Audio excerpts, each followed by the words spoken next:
J'espère que vous allez bien. On se retrouve ce soir déjà pour le 24e épisode de ces interviews Livio Dharma.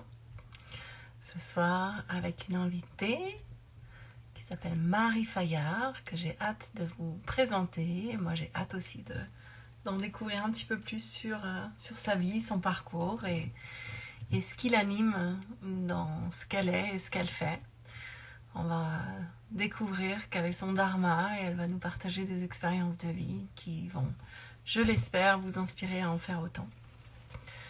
Alors on va attendre qu'elle se connecte, qu'elle puisse me rejoindre dans son live. Bonjour à tous ceux qui sont en direct, à ceux qui nous regardent en replay. Marie, c'est quand tu veux pour commencer ce moment de partage et d'échange. Et voilà. Coucou Marie. Super.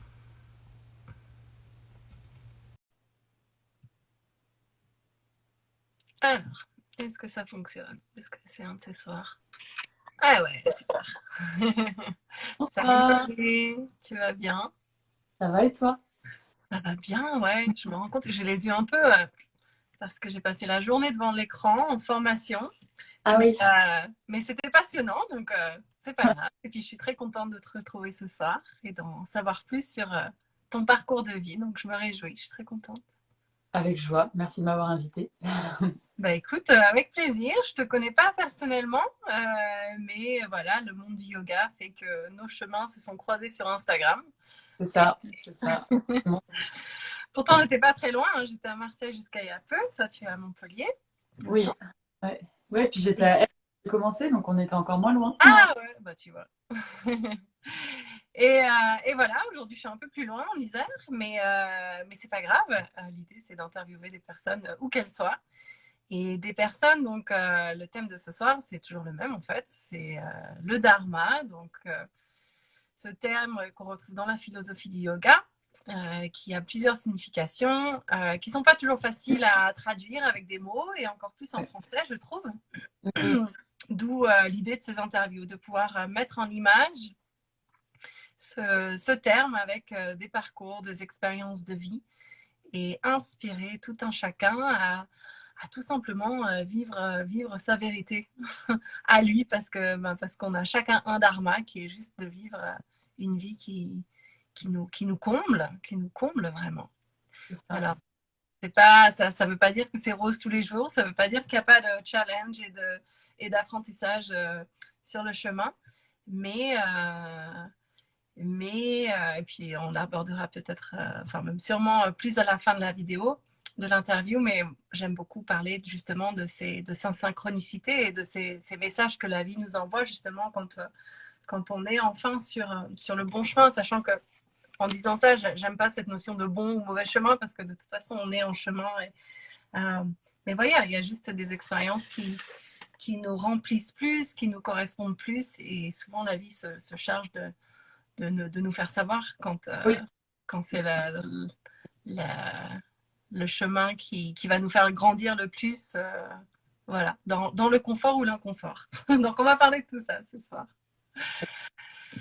Pour commencer, du coup, est-ce que tu pourrais te présenter aux personnes qui sont là avec nous ce soir et qui nous regarderont en replay? Qui es-tu, Marie? Je suis Marie. Aujourd'hui, j'enseigne le yoga. Alors, c'est vrai que tout le temps, à chaque fois qu'on on nous demande de nous présenter, la première chose qui vient, c'est notre profession, parce qu'on a l'impression d'exister par ça. Mais pour le coup, moi, ça représente bien ma vie d'aujourd'hui, puisque j'en suis arrivée là après plein de chemins enfin, plein de virages dans le chemin, on va dire, même s'il y a toujours. Aujourd'hui, mon activité principale professionnelle, c'est d'enseigner le yoga et majoritairement en ligne, suite aux différents confinements qui nous ont amenés à nous renouveler et donc à proposer des cours en ligne. Et j'ai de nombreux élèves qui m'ont suivi depuis le début et qui m'ont poussé à continuer. Donc aujourd'hui, j'en ai fait mon activité majoritaire. Je continue à enseigner quelques cours sur Montpellier parce que j'ai envie de sortir de chez moi et de voir du monde et d'avoir des cours en vrai aussi. Mais c'est vrai que je me régale aujourd'hui mon activité pro et mes cours en ligne. Mm. Voilà, après qui je suis, je suis une amoureuse, une belle-sœur, une belle-mère, une sœur, une fille, une petite fille, enfin, voilà, je suis une femme. Et j'habite à Montpellier et voilà, je me sens bien ici.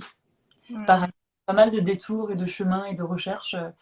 J'ai trouvé un endroit où je me sens chez moi et donc je reste ici pour l'instant. Mm. C'est Voilà. important de se sentir bien là où on est. Mm. Ouais. Ouais, c'est Génial, génial. Alors on va revenir un peu sur tout ça. Tu l'as évoqué, je l'évoque à chaque fois aussi. Souvent, effectivement, quand on demande qui es-tu, bah, il y a le que fais-tu qui vient ouais. directement ou très rapidement en général. Mm. Moi, ce qui m'intéresse tout particulièrement, c'est au-delà de ce que tu fais, pourquoi tu fais ce que tu fais. Qu'est-ce qui t'anime en fait dans ce que tu fais aujourd'hui? Alors là, vaste question. Déjà, pourquoi je fais ce que je fais? C'est, comme tu disais tout à l'heure, un petit peu des signes de la vie qui, petit à petit, m'ont amené là. Je suis prof de yoga depuis 4 ans et avant ça, j'ai 35 ans. Donc avant ça, j'ai fait pas mal d'autres jobs. J'ai commencé en étant coach sportif. Après des études déjà où j'avais pas mal changé parce que je savais pas du tout ce que je voulais faire. Je suis partie dans le sport parce que j'ai toujours aimé la danse et que j'ai toujours été sportive plus ou moins. Et il y a une formation qui un jour m'a parlé, j'ai fait ça, mais au final ça me plaisait pas particulièrement, le coaching sportif, parce que c'est totalement différent du yoga. Pour le coup, c'est un monde où il y a quand même pas mal de... Enfin, en tout cas à l'époque, dans les salles de sport, pas mal de compétitions, pas mal de jalousie, de concurrence, même si dans le yoga ça existe aussi bien sûr, mais je me retrouvais pas et je me plaisais pas là-dedans. Donc j'ai bon, bifurqué, j'ai fait pendant plusieurs années, j'ai travaillé dans le soin esthétique, cosmétique et soins du corps. J'ai eu mon propre salon pendant 5 ans, 4 ou 5 ans. Voilà. Et bon, bref, j'ai tout quitté de cette vie-là parce que voilà, j'avais rencontré le yoga en 2013 par le hasard, mais du coup des synchronicités pour le coup. J'en Mm. parlerai après. Et puis bon voilà, d'un job à l'autre, je suis partie à Aix-en-Provence. Puis j'ai découvert Montpellier parce que un de mes jobs m'a amené ici. Et voilà, je suis restée ici. Enfin, je suis repartie, revenue ici parce que je me suis sentie bien ici. Comment je suis arrivée au yoga? Alors, justement, c'était en 2013. J'avais mon salon, mon salon de soins, mon centre de soins esthétiques. Et j'ai une cliente un après-midi, je me rappelle exactement qui, à quelle heure, un après-midi parce que le cours de yoga avait lieu le mardi soir, qui me dit je vous verrais bien faire du yoga, vous devriez venir essayer ce soir. C'est le mardi soir, voilà, l'association du village dans lequel j'habitais, donc tout petit village de Saône-et-Loire, vraiment enfin, improbable, qui est un cours de yoga dans cet endroit qui allait me transformer ma vie. Et je me revois lui dire au début, j'avais déjà pensé, je ne savais pas du tout ce qu'était le yoga, je pensais que c'était des étirements et que ça allait me faire du bien pour me détendre. Et parce que à côté de ça, je faisais des activités plutôt dynamiques, très Mhm. dynamiques. Mhm. Ma première réponse a été de lui dire, bah non, pas, enfin, pas cette année, je fais déjà de la danse, je fais déjà du piano, j'ai pas le budget pour avoir une activité en plus, puis du coup c'est un soir de plus dans la semaine, donc non, je peux pas.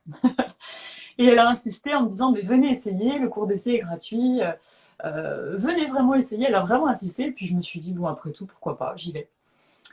Et donc j'y suis allée sans du tout m'attendre à ce qui allait se passer. Enfin, je m'attendais vraiment pas je savais pas où j'allais en fait, je savais vraiment pas où je mettais les pieds. Mm. Et donc je débarque là. La prof, une toute petite coréenne qui venait de débarquer de Corée, qui parle pas français ou quelques mots, qui l'enseigne moitié sanskrit, moitié anglais. Je comprenais rien. Pendant 2 heures, j'ai essayé de suivre. J'ai souffert, j'en ai bavé parce qu'elle donnait des cours vraiment hyper dynamiques. Donc déjà, ça m'a bien remise sur mon a priori du yoga, puisqu'il y a Mhm. plein de yoga et donc c'est pas que des étirements pour se détendre. Et, Et donc voilà, pendant 2 heures, je me demande un peu ce qui se passe, parce que pourtant j'étais souple et pourtant j'étais sportive, mais là c'était, je sais pas, il y avait des sensations dans mon corps que je connaissais pas. Mm. Et arrive la dernière posture, Shavasana, où je m'allonge et elle nous passe une chanson que j'écoute toujours aujourd'hui parce que ça m'a vraiment marqué sur le moment. Et là, j'ai eu des larmes qui sont montées. Je ne comprenais pas non plus pourquoi, mais j'ai pleuré pendant 1 heure, 2 heures, 3 heures, je ne sais pas combien de temps après le cours. Mm.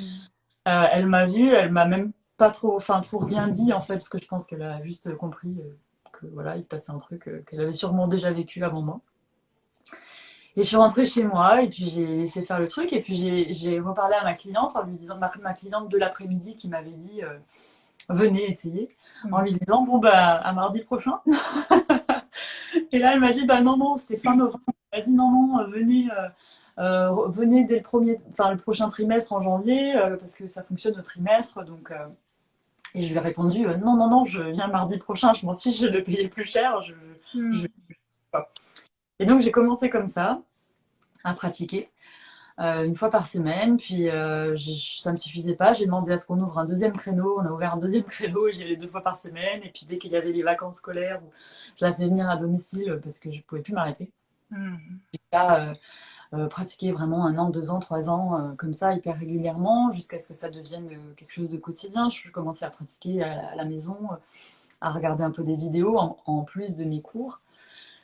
Et puis voilà, la vie a fait que j'ai déménagé, j'ai tout quitté dans cette vie-là, donc je suis partie m'installer dans le sud, j'ai commencé à prendre des cours dans un studio, puis un autre studio, à essayer un peu partout, à commencer à faire des stages à droite à gauche, dès qu'il y avait des workshops, des ateliers, les week-ends, j'ai commencé à suivre ça. Et, et un jour, donc au tout début que j'habitais à Montpellier pour la première fois, parce que je suis partie et revenue, mais au tout début, la première fois que j'étais à Montpellier, j'ai commencé à prendre des cours dans un studio et c'est très drôle parce que d'ailleurs c'est Andrea qui tient le studio dans lequel je travaille aujourd'hui, chez qui j'ai pris Mm. la première fois à Montpellier. Et un soir, ça faisait déjà quelques mois que je prenais des cours d'Andrea, ça faisait déjà même presque 1 an. Un soir, on discute après la séance et elle me dit mais pourquoi tu te formes pas en fait parce que tu es à fond, tu fais tous les workshops, tous les week-ends tu es au yoga, tu viens toutes les semaines, enfin t'es tellement à fond là-dedans. J'avais fait déjà plusieurs retraites, c'était vraiment mon truc, quoi.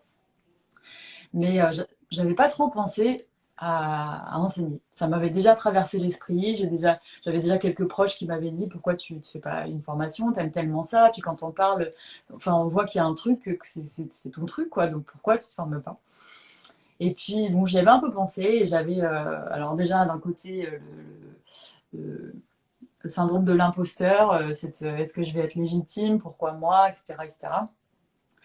Et puis d'un autre côté, l'expérience que j'avais eue en étant prof de sport, coach sportif, et j'avais pas aimé ça alors que j'avais toujours aimé le sport. Et je m'étais dit, enfin, c'est pas parce que j'aime le pratiquer pour moi que j'aimerais le transmettre en fait, parce que c'est Ouais. totalement différent. Donc je m'étais dit non, j'ai pas envie que ça gâche mon plaisir de yogi, donc j'ai pas envie enfin je sais pas si j'ai vraiment envie de passer de l'autre côté en fait. Mm. Et donc ce soir-là, Andrea me dit à la fin du cours, voilà, pourquoi tu te formes pas? Et donc là, il y a eu une espèce de déclic dans ma tête, un truc où je me dis, waouh, ma prof me dit ça m'amène une certaine légitimité quelque part. On me dit, Et puis j'avais déjà pensé, et en fait, à partir de ce jour-là, j'ai décidé de me former, quoi. Donc c'était en début 2018. Et août 2018, je faisais ma première formation avec Mathieu Boldron. Mm. Et pareil, je faisais ma formation pas spécialement dans le but d'enseigner, j'avais envie d'approfondir, de connaître, d'en savoir plus. J'avais une soif en fait d'apprendre le yoga dans son entièreté, puisque c'est pas que des postures sur un tapis, loin de là. Mhm. Donc j'avais vraiment envie d'approfondir mes connaissances, ma pratique, mon expérience, tout ça. Et j'arrivais en formation vraiment avec enfin, je me disais, enfin, même si la formation dure 1 mois, dans 1 mois, jamais je serais capable d'enseigner, c'est pas possible, j'ai trop peur, voilà, je me sentais vraiment, en fait, l'intitulé, enfin, dans la description de la formation, je me souviens que c'était marqué, je vais faire de vous des profs confiants. Et là, je m'étais dit, waouh, bon courage, parce que pour vraiment faire de nous des profs confiants en 4 semaines de formation, moi, j'avais des années de pratique derrière, mais même en fait, on ne devient pas prof, je trouve. Enfin, pour moi, je me disais, waouh, devenir, passer de l'autre côté en 4 semaines et être confiant, bon, bah, vraiment beau challenge, quoi. Ouais. Et donc la formation commence, et un jour, 2 jours, 3 jours, et je crois qu'on a commencé à enseigner au bout du 4e jour. Quand il nous a annoncé ça, moi j'ai eu un oh non mais c'est pas possible, gros coup de panique. Donc on commençait à enseigner 10 minutes en one-to-one, on était juste par deux et on échangeait. Et en fait, la toute première fois où j'ai enseigné 10-15 minutes, je sais pas, j'ai ressenti un truc, enfin, j'ai adoré ça, quoi. J'étais pourtant, enfin, loin d'être hyper confiante, loin d'être sûre de moi, mais je sais pas, ce moment était juste incroyable. Je me rappelle avec qui c'était, je me rappelle ce qu'elle m'a dit à la fin. Enfin, c'était vraiment, j'ai eu voilà, un truc, j'ai Mhm. adoré ça. Et puis la formation se passe. On sort de formation et en fait là je pensais qu'à une chose, c'était donner des cours, quoi. J'avais qu'une envie, c'était trouver des élèves. Je demandais à tous mes amis, je vous donne des cours gratuits, des cours particuliers. J'avais besoin de donner des cours et enfin voilà, j'avais juste plus qu'envie de ça, quoi. Donc j'ai commencé à donner un, deux, trois cours particuliers pendant quelques semaines. Et à l'époque j'habitais à Aix et il y a un des studios dans lequel je prenais régulièrement des cours qui avait besoin d'un remplacement, qui m'a demandé est-ce que tu es disponible cette semaine-là, on a une prof qui n'est pas là. Et j'ai commencé comme ça, j'ai fait remplacement, puis deux, puis trois, puis toute la semaine j'ai remplacé cette prof qui finalement était malade. Et puis bah, de là, j'ai jamais arrêté parce qu'on m'a demandé à droite à gauche. J'ai une élève qui est venue à ce cours-là qui m'a dit on a envie d'ouvrir un cours dans le village à côté, est-ce que ça te branche? Et j'ai commencé comme ça. Mhm. Et voilà, j'avais un cours au début, puis deux, puis trois, puis quatre, et puis des cours particuliers, et puis voilà, c'est parti, quoi. Et de là, depuis ma formation, en fait, je ne fais plus que ça. J'ai jamais eu d'autres Mhm. jobs à côté que, que le yoga, quoi. Génial. Quand j'en suis arrivée là, c'est un peu pas mal de synchronicité, justement. Une cliente un jour qui me dit venez, le cours qui me bouleverse, et puis voilà, après la vie qui fait que des choix, des rencontres qui m'ont amené là, quoi. Mhm. Voilà. Ouais, et puis l'écoute de ce qui te faisait vibrer et qui t'animait quand même, parce que. Ouais, bah en fait, j'ai tellement pendant des années pas été connectée à ça, pas écoutée, à me poser des questions, à me dire, je me revois souvent me dire, mais pourquoi je me satisfais pas dans cette vie, dans ma vie, dans la vie que j'avais, alors que d'après mon entourage, j'avais une vie de rêve. J'avais une maison que j'avais achetée avec mon ex, qu'on avait retapée, une belle maison à la campagne. J'avais mon entreprise qui tournait plutôt pas trop mal. J'avais voilà tout ce dont tout le monde pourrait rêver dans une vie conventionnelle entre guillemets, enfin tout ouais, un peu le rêve qu'on pourrait avoir. Et ça me suffisait jamais en fait. J'étais tout le temps en quête d'une nouvelle formation, d'un nouveau voyage. Dès que je rentrais d'un voyage, il fallait que je programme le suivant parce que c'est ce qui me rendait vivante. Sinon, si j'avais pas d'autres projets, je m'ennuyais en fait. Je m'ennuyais Mhm. bien. Et je m'en suis rendu compte après au final, parce que sur le moment, je me posais vraiment la question de c'est quoi mon problème? Pourquoi je me sens pas bien dans cette vie? Et parce que tout le monde autour de moi a plus ou moins la même vie que moi et a l'air d'être bien, quoi. Donc pourquoi je suis tout le temps dans cette recherche d'autres choses? Et puis un jour, j'ai compris en fait. Un jour, j'ai aussi un ami qui m'a mis en face de ma réalité où j'étais en train de lui dire je rêve de ça, ça, ça, je veux ça, ça, ça dans ma vie. Et il m'a dit tu te rends compte que tout ce que tu me dis là, c'est l'inverse de ce que tu fais en fait. Et là, j'ai eu un waouh, il a tellement raison, mais ça m'a mise en colère en fait. Je me rends compte sur le moment, je me suis mise en colère. Et je lui ai dit mais pour qui tu te prends de me dire ça? Non, je suis très bien dans ma vie. Gna, gna, gna, gna. Puis bon, ça a commencé à cheminer. Voilà, j'ai mis quelques années à laisser voilà, tous ces questionnements infuser jusqu'au jour où j'ai eu le déclic de non, ça suffit en fait. Là, tant pis pour la vie des autres, tant pis de ce qu'on va penser, je quitte toute cette vie-là. Je peux plus en fait. Je peux plus. Enfin, je peux plus quoi. Je pouvais plus. C'était physique, épidermique. Je ne pouvais plus continuer à vivre dans des choix qui n'étaient finalement pas les miens, mais juste la suite logique de des choix que j'avais fait des années avant au final, mais qui n'étaient Mhm. plus adaptés à ce que je voulais et ce qui vibrait quoi. Ouais. Donc ouais, c'est ça. Je sais plus quelle était la question ou le début du truc, mais Bah, en tout cas, c'est hyper intéressant ce que tu reviens. Quelle était ma question parce que j'ai oublié aussi. Mais ouais, non, c'est tellement fort et important ce que tu dis parce que ben, on nous vend un peu du rêve en fait, tant dans notre culture que dans l'éducation qu'on reçoit et ouais, et dans ces cases qu'on est censé cocher, tu sais, passer un certain âge. Et moi, j'ai vécu vraiment un parcours similaire à ma façon, mais dans le sens où, pareil, j'avais atteint le Graal de ce qui était censé me rendre heureuse, et puis, ben, toujours pas, quoi. ouais. Donc, je me reconnais tout à fait là-dedans. Et c'est dans une des interviews, il y avait cette notion de courage qui ressortait.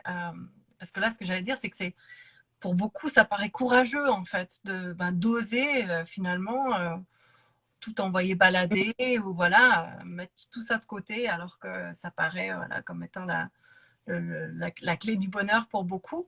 Et puis on m'avait répondu, je crois que c'était Johanna Awakening qui m'avait dit, au contraire, moi, ça me paraît courageux de rester dans cette vie qui nous draine tellement, qui nous tire vers le bas, que bah, il faut du courage pour rester là-dedans. Donc, bon, c'est intéressant comme perspective, mais en tout cas, c'est tout à fait en phase avec ce thème d'oser, en fait, être à l'écoute de ce qui nous anime vraiment et même si ouais, ça va à l'encontre des schémas, des conditionnements et de ce que la société nous vend depuis qu'on est tout petit, ben, aller au-delà de ça. Et ce qui est beau, c'est que la vie répond souvent quand on ose faire ces choix courageux.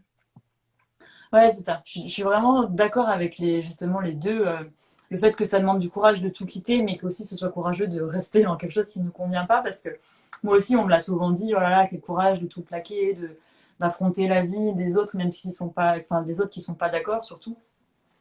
Et je me revois répondre, mais non, en fait, enfin, pour moi, c'est pas du courage, c'est justement l'inverse, ce serait me mentir que de rester, et rester, c'est plus courageux, justement, de vivre toute une vie dans quelque chose qui ne nous correspond pas. Et je suis d'accord avec les deux, parce que oui, ça demande quand même de bouleverser pas mal de choses mises en place, pas mal d'acquis, quelque part, et ça demande de sortir d'une certaine zone j'aime pas dire zone de confort, mais en tout cas, une zone d'habitude et de facilité, puisque Mm. les choses qui sont ancrées depuis longtemps, ça devient des habitudes. Et même si on n'y est pas forcément très confortable, bah c'est simple en fait. C'est déjà là, c'est déjà installé. Et ça ne demande pas de tout remettre en question. Donc ça peut être justement, oui, une preuve de courage de tout remettre en question et de tout quitter. Et je sais plus ce que je voulais dire après ça. Mais ça m'a demandé un bon coup de pied aux fesses le jour où vraiment je me suis dit, ça suffit. J'annonce à tout le monde que j'arrête tout, quoi. Je change tout. Donc je quitte tout.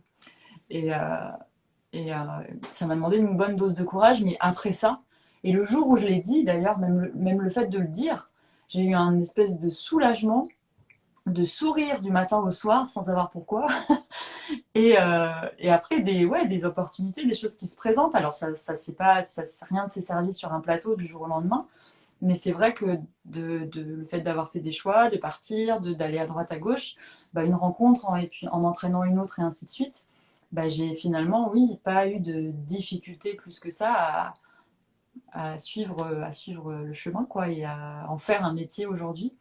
Et du Mm. coup, c'est marrant parce que ça m'amène à la question de est-ce que c'est vraiment parce que j'ai fait tous ces choix et que j'ai tout changé dans ma vie et qu'aujourd'hui je fais ce métier-là que je me sens mieux et plus épanouie? Ou est-ce que c'est parce que justement tous les outils du yoga, de présence, de conscience, de savourer l'instant présent, etc., font qu'aujourd'hui j'ai ces clés et ces outils qui me permettent, quoi que je fasse finalement, de me sentir bien? C'est une autre question. Mais Et peut-être les deux. C'est peut-être ouais, je les pense deux. que c'est. Il y a une espèce En de tout cas, cercle vertueux qui se crée. ouais, en tout cas, c'est ces clés-là et ces outils-là qui m'ont tellement été utiles et qui me le sont toujours, qui ont fait que je me suis dit, je ne peux pas vivre sans partager ce truc qui m'est moi si précieux et qui m'a tellement aidé et entre guillemets sauvé. Je ne peux pas continuer à le pratiquer juste pour moi en fait. Il faut que Mm. le partage, il faut que je le diffuse parce que tout le monde doit savoir utiliser ça. C'est tellement simple.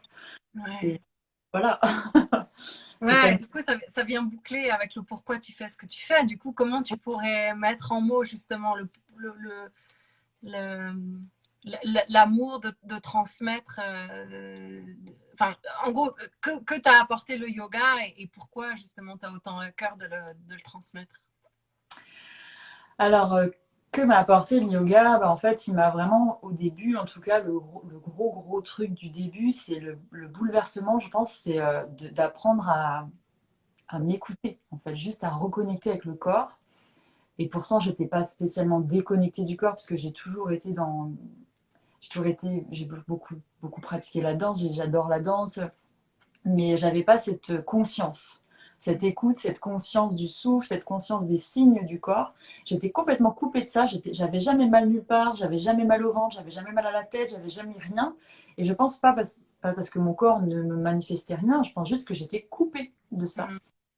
Et à partir du moment où j'ai commencé à pratiquer, à être à l'écoute du souffle, je sais pas, il y a une espèce de truc magique, je peux pas l'expliquer, le prana, il paraît qu'on appelle ça comme ça, qui circulait dans mon corps là et qui m'a fait prendre conscience de plein de choses.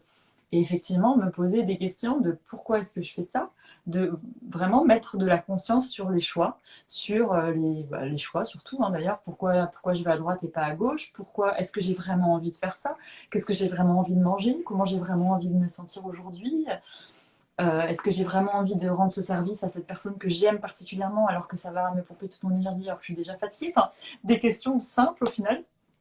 Et j'ai mon petit chat qui gratte à la fenêtre, je vais juste l'ouvrir. Vas-y.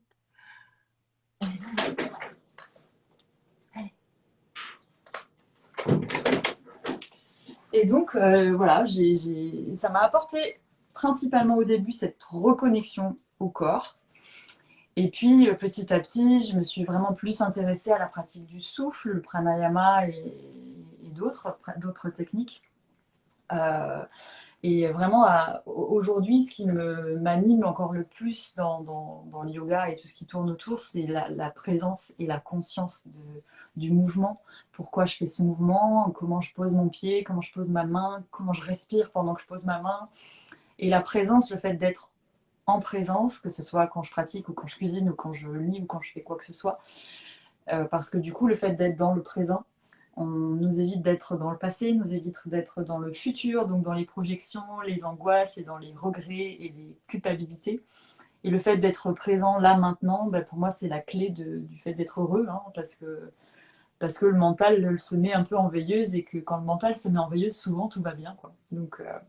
Donc c'est ça aujourd'hui le plus précieux pour moi dans cette pratique-là, c'est le fait de nous ramener là maintenant, de nous recentrer et d'être là, quoi, d'être là. Et pour moi, du coup, c'est vraiment, ça m'a aussi, j'ai eu vraiment des prises de conscience du fait de se sentir en vie, quoi, tout simplement, de me dire, waouh, je suis vivante parce que je respire, parce que je sens mon cœur qui bat et c'est magique. Et du coup, je peux plus passer une journée à ne pas profiter de ça parce que c'est là et c'est éphémère et c'est tellement fragile que voilà, c'est se reconnecter au goût de la vie en fait. Moi, c'est vraiment ça, c'est le yoga, ça a changé le goût de ma vie. Ça a donné du goût à chaque chose, à chaque aliment, à chaque moment, à chaque respiration. Je crois que mon chat adore ce que je suis en train de dire. Ah, Je mais il a regarde. raison, c'est beau. C'est beau, ouais, de regoûter à la magie du vivant, à la fragilité et le côté éphémère de l'instant présent. Mm, C'est vrai que c'est tellement simple et qu'on est tellement happé et tourné vers l'extérieur qu'on passe à côté de tout ça. mm. Et tu vois, Ouais, ça me fait écho à une phrase que le premier prof avec qui je me suis formée en Inde nous avait dit, je me souviens, ça m'avait marqué, il avait dit un yogi avancé, c'est pas un yogi qui va monter les escaliers sur les mains, tu vois, c'est juste un yogi qui va monter les escaliers en conscience. mm. Tu vois. Ouais, c'est Et ça. c'est C'est une c'est pratique. tellement ça, en fait. Mm. C'est exactement ça. Ouais. Ouais, et c'est un vrai exercice de tous les instants hein, pour pratiquer, pour enseigner moi-même. Ça ne veut pas dire que c'est facile tout le temps, mais c'est quelque chose.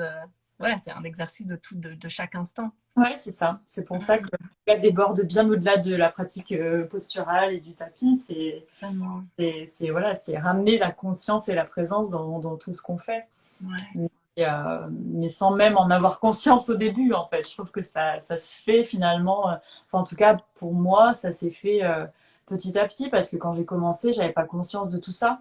J'avais pas aucune notion de philosophie du yoga, je connaissais rien du tout, vraiment rien. Je savais pas ce que voulait dire yoga, quoi. J'allais dans un cours de yoga, on en parlait comme ça, mais c'était pas encore du tout, ça n'avait pas explosé comme c'est maintenant et personne n'en parlait, quoi. Donc je savais pas où j'allais, et puis la prof, parlant pas français au début, nous parlait très peu finalement, donc il n'y avait pas de blabla et de speech pendant les cours, donc c'était juste la pratique. Parfois, de temps en temps, elle mettait une petite phrase, un petit truc qui à chaque fois voilà, résonnait plus. Et petit à petit, avec les années, ça s'est fait, ça s'est immiscé, quoi, sans que je le veuille, sans que je choisisse quoi que ce soit. Le fait de pratiquer m'a amené à un truc que je ne peux pas expliquer, que je n'ai trouvé dans aucune autre pratique ou technique ou voilà. Je pense que on est tous différents. Il y en a qui vont trouver ça dans d'autres. Voilà, il y en a ça sera dans la musique, il y en a ça sera dans la cuisine ou dans je ne sais quoi, la méditation. Moi, c'est le yoga qui m'a amené ça, quoi, qui m'a amené le goût d'être en vie, le goût voilà, de l'instant, quoi. Mm. Wow. C'est super beau parce que c'est vraiment ça, vivre son dharma en fait. C'est juste C'est vivre ça. une vie savoureuse et qui nous Ouais. nourrit et qui nous remplit par tous les sens en fait. Mm. Et, Ouais. et ouais, c'est vraiment chouette. Alors t'as déjà un petit peu évoqué les moments un peu d'inconfort qui t'ont amené là, mais c'est quelque chose aussi sur lequel j'aime bien revenir parce qu'encore une fois, voilà, c'est pas parce que c'est vivre son dharma, c'est vivre le chemin qui nous est propre et que oui, la vie nous accompagne et nous soutient, j'en suis convaincue. Euh, mais c'est aussi passer parfois par des moments voilà, très inconfortables, des épreuves qui vont venir nous révéler à nous-mêmes, nous dévoiler des ressources dont on n'avait pas forcément conscience. Est-ce que toi, il y a d'autres événements de vie qui, tu pourrais dire, ont été hyper inconfortables sur le moment, mais contribuent à faire celle que tu es aujourd'hui et... Bah oui, bien sûr. Après, c'est surtout depuis que j'ai commencé le yoga, c'est au moment où j'ai dû vraiment mettre le gros coup de pied dans la fourmilière pour dire que je me sentais pas bien dans cette vie-là. J'étais mariée. J'avais donc acheté une maison avec mon ex-mari, j'avais une entreprise dans le village, je connaissais toute sa famille et toute ma famille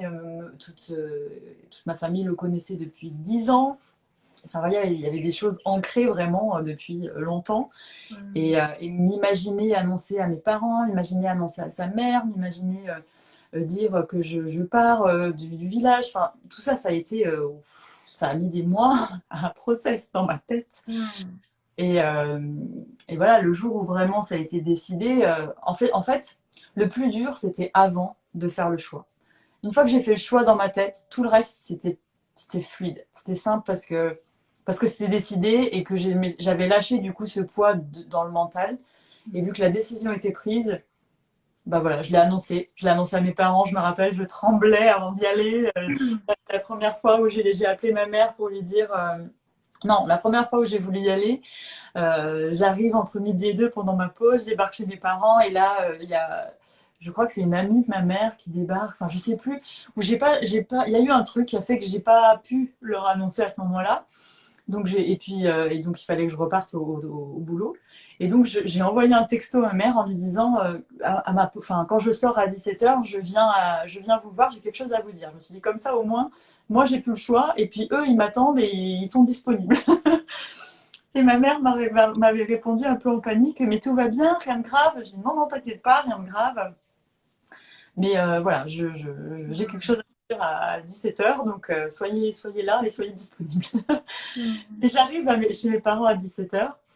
Et je crois qu'il y avait ma grand-mère ou une amie à ma mère qui a débarqué en même temps, puis ma grand-mère a juste après, enfin qui habite juste à côté. Et donc j'étais là, j'avais juste une envie, c'était que ça sorte parce que j'étais trop mal en fait. Et je me disais, mais quand est-ce qu'ils vont partir? Mais c'est pas possible. Puis du coup, ma mère, qui savait que j'avais quelque chose à dire, était aussi dans cet état-là, à essayer de mettre tout le monde dehors. Et au final, quand ils sont partis, donc là, mes deux parents s'assoient autour de la table, me disent, bon, alors, qu'est-ce qui se passe? Donc là, waouh, le moment hyper solennel. Et ma mère me regarde et elle me dit, t'es enceinte?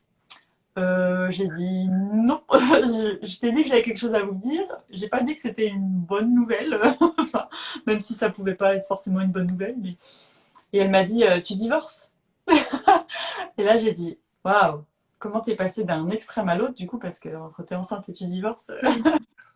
Et là, j'ai répondu oui. Et en fait, mes parents étaient même pas étonnés. Et au final, ils m'ont juste dit, bah, c'est pas grave. Enfin voilà, si on s'en doutait de toute façon. Enfin, voilà.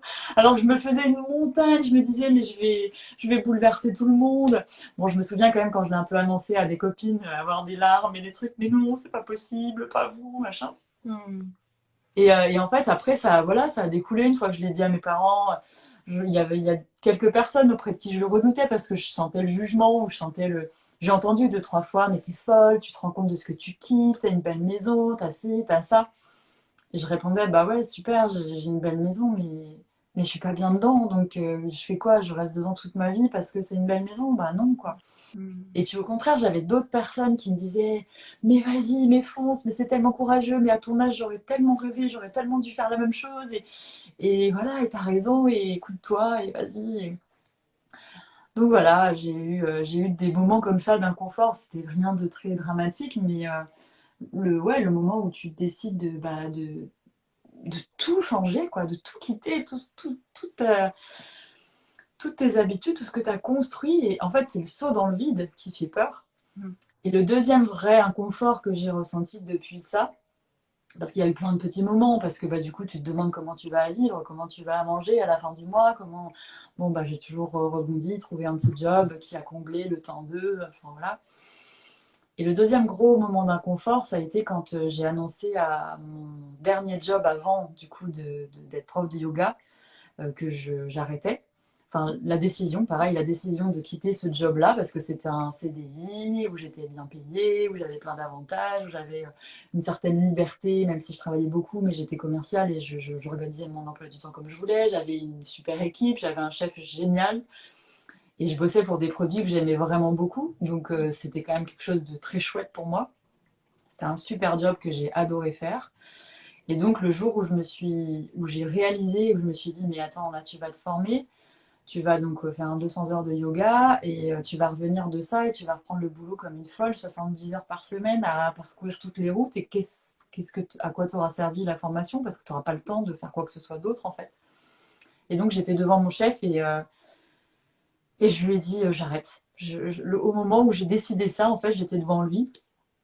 Et parce que j'étais en train de lui négocier des semaines de congé pour pouvoir faire ma formation, en fait, au mois d'août. Et là, il m'a dit, OK, bah, je te couvre, vas-y, fais ton truc. Mais, et là, j'ai vraiment eu ce truc dans ma tête où je me suis dit, mais là, je lui dis ça, je demande des congés, je négocie, mais en fait, est-ce que je vais revenir après ça? Parce que je vais tellement être immergée dans le monde du yoga que sortir de là pour reprendre la voiture tous les jours et vendre des produits, je sais pas si ça va le coller, quoi. Et en fait, je savais très bien que ça collerait pas. Donc à ce moment-là, je lui ai dit, je me rappelle, j'avais les larmes aux yeux. J'ai dit non, non, mais en fait, je peux pas continuer. Non, il faut que je parte, quoi. Et donc j'avais peur parce que j'avais peur de ne pas pouvoir négocier de rupture conventionnelle parce que si je quittais tout comme ça, j'avais plus de revenus, j'avais plus donc c'était pas possible de vivre avec Aix-en-Provence sans revenus, c'était pas possible. Et donc, bref, j'ai sauté dans le vide, quoi. J'ai quitté ce job et à ce moment-là, j'ai eu une espèce de mais qu'est-ce que je suis en train de faire? Et en même temps, au fond de moi, une espèce de confiance de me dire, mais c'est ça, quoi, faut y aller. Tu sais pas comment ça va se passer, mais ça se passera et une marche après l'autre et voilà, on verra, quoi. Et donc, j'ai réussi à obtenir une rupture conventionnelle. Ça n'avait jamais été fait dans cette boîte. C'était pas connu pour. Et puis, bah, j'ai fait tout ce qu'il fallait pour. Et puis, je l'ai eu. Et du coup, je suis partie sereine parce que j'avais quand même un minimum de revenus couverts le temps de démarrer. Et ça m'a permis de me lancer sereinement, quoi. Donc voilà, oui, bien sûr que des moments d'inconfort, il y en a, puis il y en a toujours, il y a des remises en question, il y a des matins où je me lève et où je me dis, mais pourquoi je fais ça? Ça sert à rien. Quand je vois le monde et ce qui se passe, je me dis, mais à quoi bon? Et puis voilà, et puis quelques heures après, des moments de grâce incroyables parce que je reçois un message ou un regard ou un truc d'élève et où je me dis, mais voilà, c'est utile, je sais pourquoi je le fais, et j'oublie pas, ça revient toujours. Hmm.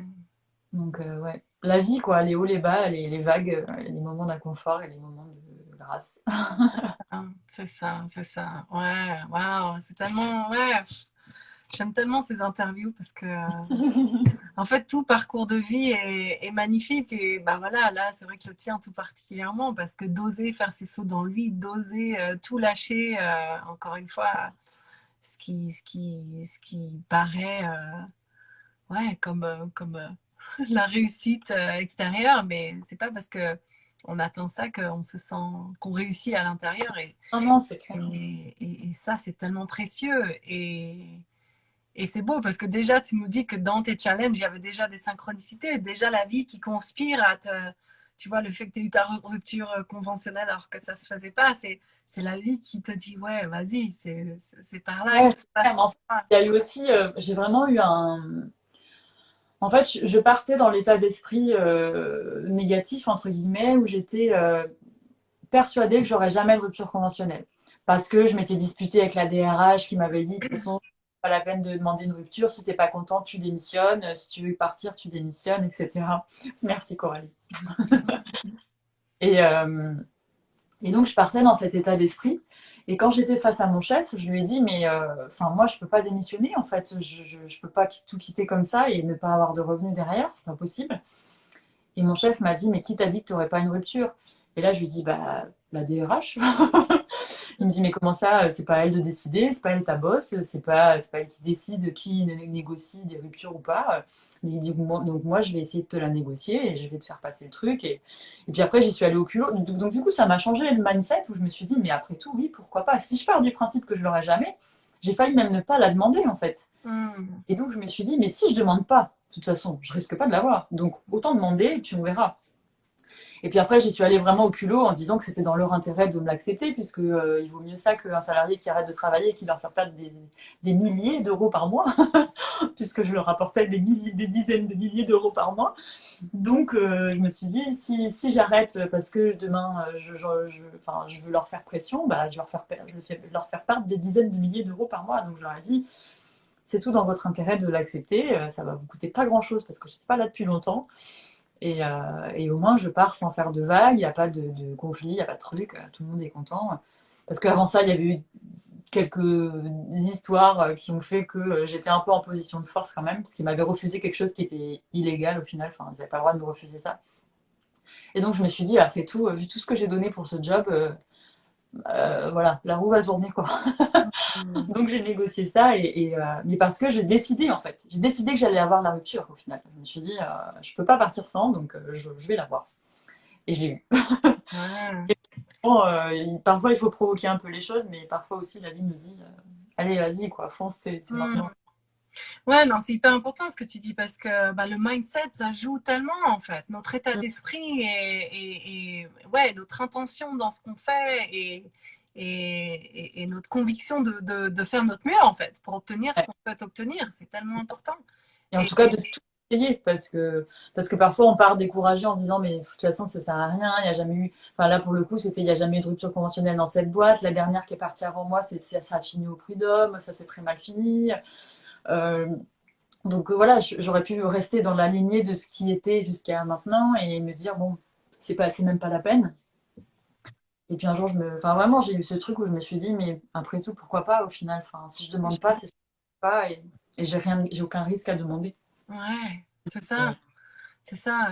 C'est tellement important de se mettre dans l'action en fait et de voir ensuite comment ça répond. Mais si tu restes juste dans des élucubrations mentales d'histoire des autres, sans toi te mettre dans l'action, ben, la vie peut pas répondre. Et alors après, elle aurait pu répondre dans un sens ou dans l'autre, mais il faut quand même avant tout faire un pas dans le sens de ce qu'on souhaite, quoi. ouais, c'est clair. Ouais, Hmm. vraiment, enfin, à partir de là, j'ai commencé Alors après, ça a été le yoga et plein d'autres pratiques que j'ai mises en place, voilà, de choses que par le yoga et tout ce qui tourne autour, j'ai commencé à intégrer dans mon quotidien. Mais à partir de ce moment-là, enfin non, bien avant, à partir du moment où en gros j'ai mis vraiment le gros coup de pied dans la fourmilière, où j'ai quitté de ma vie d'avant yoga, on va dire, j'ai commencé à vraiment essayer d'être à l'écoute de mon intuition, des petits signes que je recevais, de voilà, quel choix je vais faire, est-ce que je vais à droite, à gauche. Alors il y a bien sûr plein de fois où je me suis ratée, hein, où j'ai pas fait le bon choix, parce que j'étais pas encore vraiment, je me faisais pas confiance et je faisais pas confiance à mon intuition, à mon corps, Mm. et où donc je sentais qu'il fallait pas que j'aille là, mais j'y allais quand même. Et puis bah ça justement, les choix un peu merdiques m'ont amené à au bout d'un moment me dire bon, maintenant, tu vas t'écouter en fait parce que tu le savais. Donc, ça suffit de ne pas t'écouter. Et puis voilà, il y a plein de choses où bah, je me dis de moins en moins, oh là là, j'aurais dû m'écouter, je le savais. Ouais. Parce que j'arrive à de plus en plus à capter sur le moment si oui ou non ça résonne et si oui ou non j'y vais, quoi. Mm. Et là, il y a quand même bien sûr toujours des fois où je me prends la tête et où je retourne la question un million de fois et où je vais demander un million de signes parce que j'ai besoin qu'on décide pour moi. Mais, Ouais, mais de on moins en est, moins. Et on pour des est, choses de plus en plus futiles, en fait. ouais. Ouais, bah, c'est clair qu'on reste pas moins humain, même si on essaye d'être présent et faire les choses en conscience. Mais c'est super intéressant ce que tu dis parce que moi, je pense que c'est une des plus grandes leçons du yoga aussi, c'est d'apprendre à écouter ce langage du corps. Et j'utilise tout le temps cet exemple, mais quand, voilà, c'est ce mouvement d'expansion où je sens il y a tout mon corps qui va vers l'avant. Alors évidemment, ça fait pas ça et ça fait pas ça. Mais à l'intérieur, j'ai cette sensation-là, alors que c'est Mm, vraiment hyper subtil. Mais maintenant, je le sens, quoi. Et même si au niveau de la tête, il y a tout qui dit, mais non, n'y va pas, mais je sens ce truc, mm. et bien j'y vais. Ouais, Et puis ouais, à l'inverse, où il y a tous les feux verts au niveau de la tête, tu as coché toutes les cases et tout, là, là, puis tu sens dans ton corps, c'est ouais, j'y vais pas. Et en général, c'est juste. Et c'est vrai que c'est pour ça le yoga, c'est un outil absolument génial. Et ouais, qui nous aide du coup, ça m'amène à cette question sur les synchronicités, justement, et à être tellement à l'écoute de nous-mêmes et finalement du flot de la vie, de se mettre en mm, phase avec le flot de la vie. Et, euh, et ouais, et du coup, d'être au bon endroit au bon moment, de penser à la personne qui pense à toi au même moment, qui t'appelle, l'opportunité qui se présente. Tu l'as déjà mentionné une ouais, fois ou deux. c'est vraiment la connexion au corps, quoi, et à l'écoute de ce qui se manifeste, là, ce qui veut s'exprimer, ce qui vibre. Mm. Mais moi, il y a eu plein d'expérimentations de ça, hein. Quand j'ai décidé de revenir vivre à Montpellier, ça s'est pas fait comme ça. Je vivais à Aix-en-Provence avec quelqu'un, un ex avec qui je faisais ma vie à l'époque. Et on a décidé de se séparer. Et tout de suite, ce qui m'est venu en tête après ça, après ce choix-là, c'était je repars vivre à Montpellier. Mm.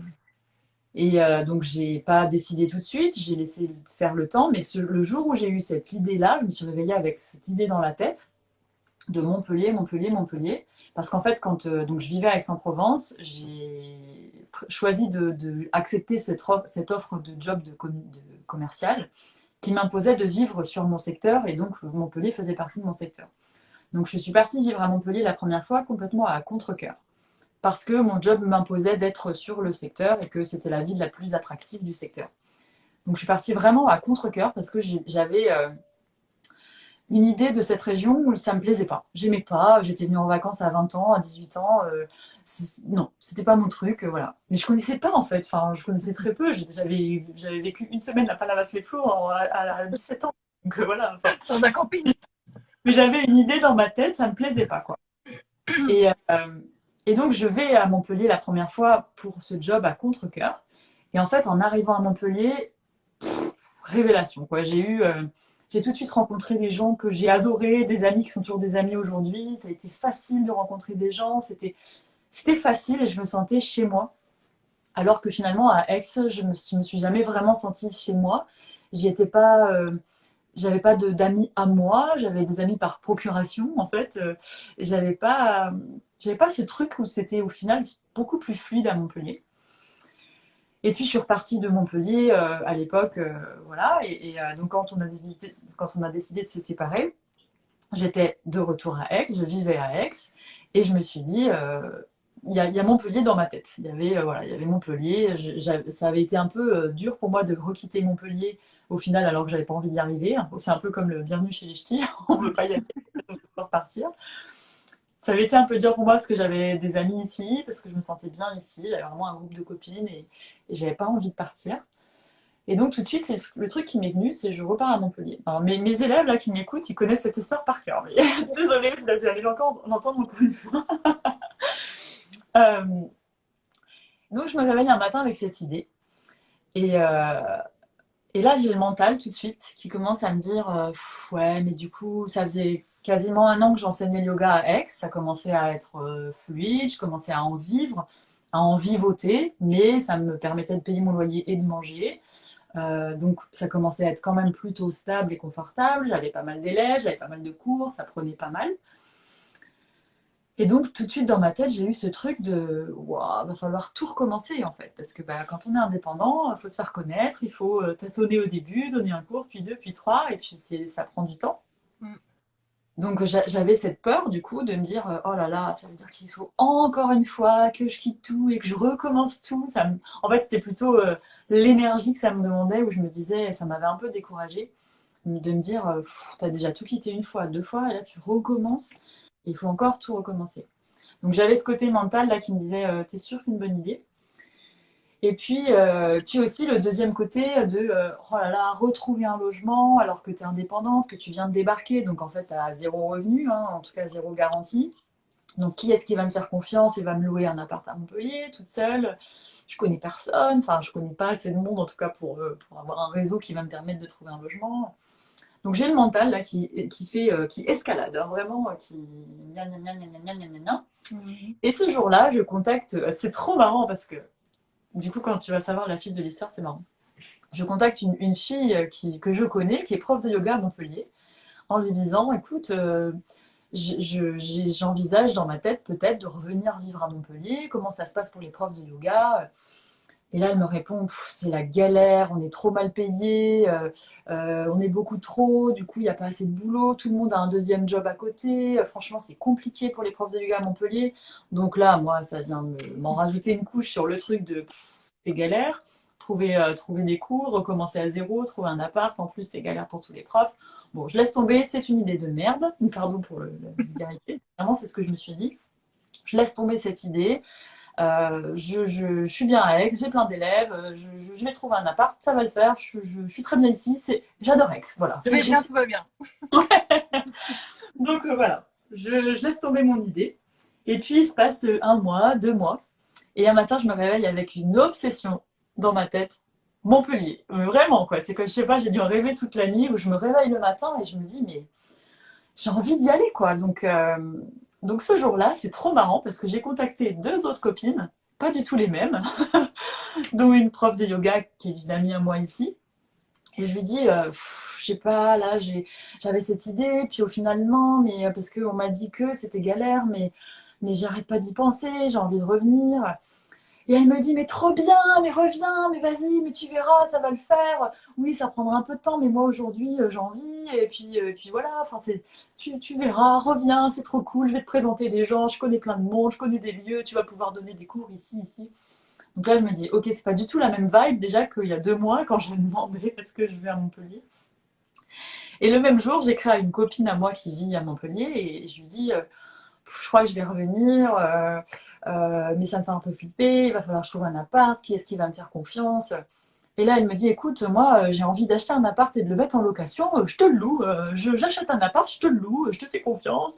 Et là, je me dis, mais waouh, en fait, c'est facile.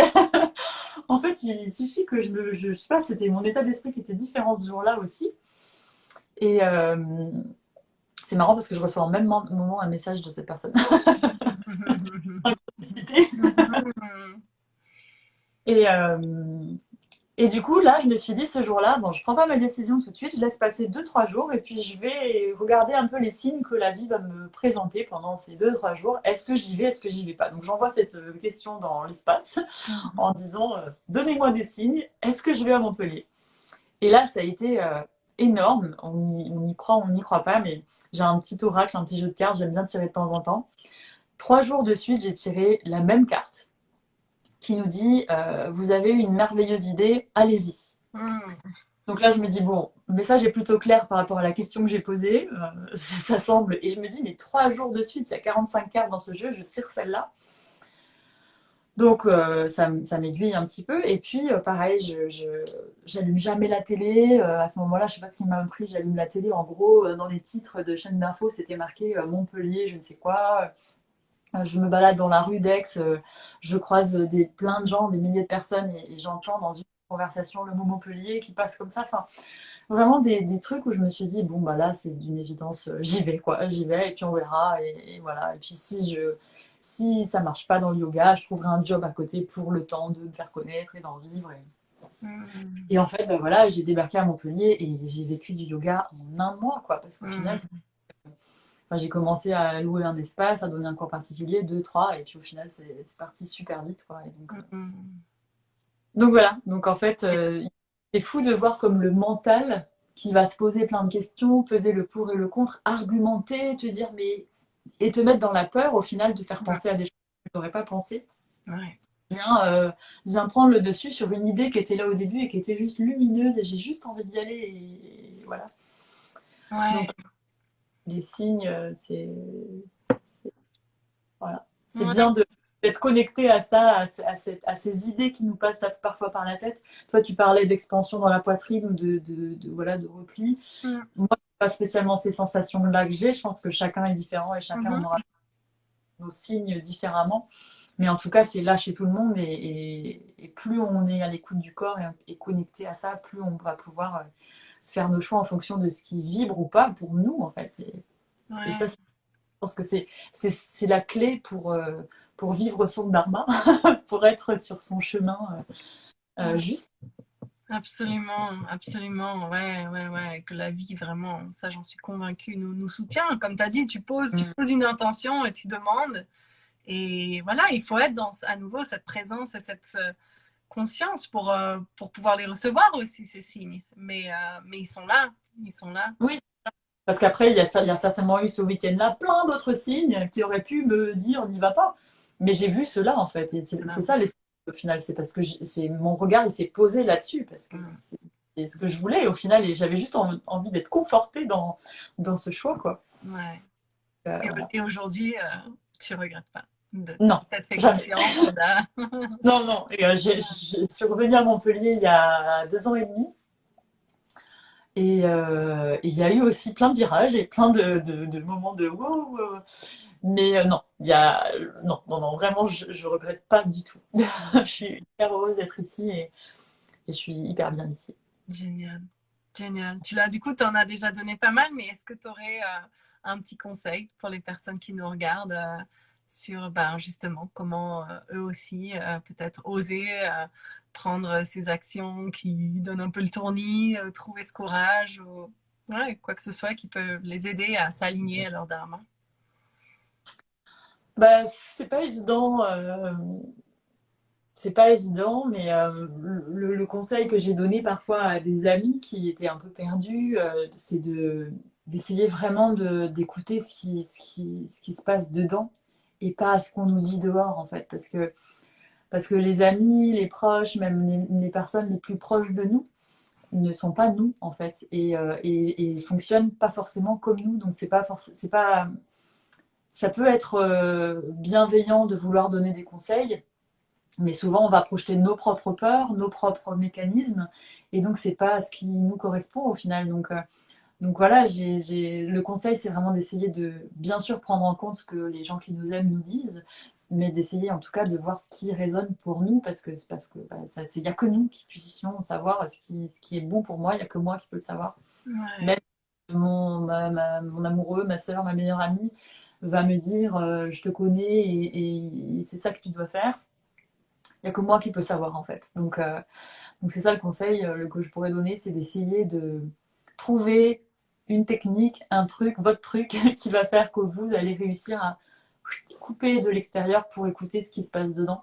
Donc c'est pas facile. J'ai eu cette discussion il y a quelques jours de comment est-ce qu'on fait la distinction entre la voix de l'intuition, la voix du cœur et la voix du mental, parce que souvent ils disent pas trop la même chose. Et ça, encore une fois, j'ai pas vraiment de réponse. C'est à force d'apprendre à se connaître, d'apprendre à écouter les messages du corps, on arrive à un peu savoir bon là je pars dans l'argumentation et la peur, c'est plutôt le mental souvent, alors que la voix qui vient du cœur et qui vibre vraiment, il n'y a pas de peur, c'est juste j'ai envie de ça. Voilà, c'est quelque chose d'assez limpide au final. Donc c'est d'essayer de trouver une pratique, un moyen, que ce soit de la méditation, du sport, du yoga, du souffle, n'importe quoi, ou de la cuisine ou de la musique, mais de faire le vide à l'extérieur pour essayer ce qui vibre. Et du coup, parfois, il y a un exercice qui peut parfois parler à certains et aider certains, c'est de se projeter en méditation, par exemple, de prendre quelques minutes, de fermer les yeux et de s'imaginer si j'ai un choix à faire. Si je fais ce choix-là, je m'imagine dans cette situation, j'imagine comment je me sens, les sensations dans le corps, voilà, comment ça résonne. Et puis d'imaginer la situation si je fais l'autre choix. Et souvent, ça peut être très subtil, mais il y a des sensations de chaud, de froid, je sais pas, de cœur qui s'accélère ou qui s'apaise. Et ça peut être des signes de, bon, bah voilà, le choix qu'il faut faire, c'est celui-là. C'est comme ça que ça résonne dans le corps, même si la tête, parfois, voilà, si j'avais écouté ma tête, je serais toujours à Aix et probablement pas hyper, enfin en tout cas pas aussi bien que je le suis aujourd'hui. Donc voilà. Donc, parfois faire taire le mental, même si c'est pas facile. En tout cas, moi j'ai un mental très très fort et donc tous les jours, c'est un travail de tous les jours. C'est vraiment un exercice du quotidien. Ok, là je me pose, je respire. J'essaye de faire le silence dans ma tête, même si c'est quasiment impossible de faire le silence, le vrai silence, mais en tout cas de me détacher, de prendre du recul sur cette émotion qui est hyper forte, ou sur cette idée qui m'envahit l'esprit, pour, une fois que je me suis désidentifiée et détachée de ça, qu'est-ce qui se passe et qu'est-ce que je veux en fait, et voilà, où je vais quoi. Enfin, c'est pas... Oui, c'est super, c'est super. Moi, c'est ce que j'aime bien pour rebondir sur essayer de distinguer la voix de l'ego, en fait, et la voix de l'âme, on peut les appeler comme ça, ou le petit diablotin et le petit ange, enfin, chacun, il peut les appeler la voix de l'intuition et la voix, voilà, du rationnel. Il y en a une qui crie plus fort que l'autre. Oui. Alors que l'autre, elle est toute subtile, on l'entend à peine. Donc, évidemment, je parle du mental qui crie très fort et qui dit « Mais n'y va pas, t'es folle !» Et l'autre, tu vas voir, c'est par là. Donc, voilà, c'est pour ça que c'est important de réussir à tourner le regard vers l'intérieur pour réussir à l'entendre, cette voix, parce qu'elle est très, très subtile et que s'il y a trop de bruit autour, on l'entend pas, en fait, tout simplement. Ouais, c'est ça. C'est vraiment parfois, et encore aujourd'hui, ça m'arrive et ça m'arrive très souvent de me faire embarquer dans mon mental et au bout d'un moment d'être dans un espèce de bordel intérieur où je ne vois plus clair, mais même si c'est des choses qui n'ont pas vraiment d'importance, hein, mais au bout d'un moment de réaliser, de me dire, oh, t'es parti où là? T'as les clés, donc tu reviens là, tu respires, et je respire et tout va bien, quoi, en fait. Le mental est vraiment hyper fort et il est hyper fort pour nous convaincre qu'il est la voix de l'intuition aussi. Parfois, il y a des trucs où je me disais, non, mais là, c'est sûr, c'est mon intuition qui me parle, mais pas du tout, en fait. Donc, c'est vraiment pas évident. Mais... Non, c'est pas ça. Parce qu'en plus, le mental et l'ego, il est plein de bonnes intentions. Hein. Il veut simplement nous protéger et nous maintenir dans un espace de sécurité et une zone connue et de confort. Donc, encore une fois, il n'y a pas de jugement de valeur, mais c'est vrai que du coup, il crie très très fort parce que c'est comment c'est humain quoi, d'avoir peur de l'inconnu et donc il essaie juste de nous maintenir en sécurité, mais parfois on a besoin justement de sortir de cette zone de confort pour aller expérimenter autre chose et se révéler à nous-mêmes et continuer à avancer sur ce chemin d'expansion et de réalisation. Ouais. Ben oui, c'est exactement ça. Le mental, il est aussi à notre service. Bien sûr que c'est un outil qui est formidable et qui nous permet d'avancer sur plein de choses. Voilà. Mais souvent, il exprime souvent ses peurs et du coup, c'est pour ça qu'il a besoin d'argumenter et de dire non, non, non, non, non, on n'y va pas. Voilà les raisons pour lesquelles tu ne devrais pas y aller, petit 1, petit 2. Ouais, c'est ça, exactement. L'argument, il fait des tableaux, le pour, le contre, le truc. Et en fait, on se prend la tête, quoi. Et quand on se prend la tête, souvent, c'est pas l'intuition, c'est pas le cœur qui parle. Ouais. Parce que, Et, bon, et puis après, on va clore, mais parce qu'aussi, ben, à l'école, on nous apprend plutôt à fonctionner comme ça, en fait, avec les ah petits ouais, 1, bien sûr. petit 2, les listes, et on nous apprend pas à écouter cet élan, qu'est-ce qui me met en joie, qu'est-ce qui m'anime, qu'est-ce qui attise ma curiosité, qu'est-ce qui Mm. m'enthousiasme. Euh, Ouais, on euh, n'apprend pas à écouter les émotions, on apprend plutôt à les réprimer parce qu'il ne faut pas faire de bruit, ou il ne faut pas pleurer, ou il ne faut pas faire ci, ou pas en public. mm, Et donc, en fait, on nous apprend à nous couper du corps, à nous ça, couper de l'émotion, à nous couper voilà, des ouais, messages du corps, à la connexion.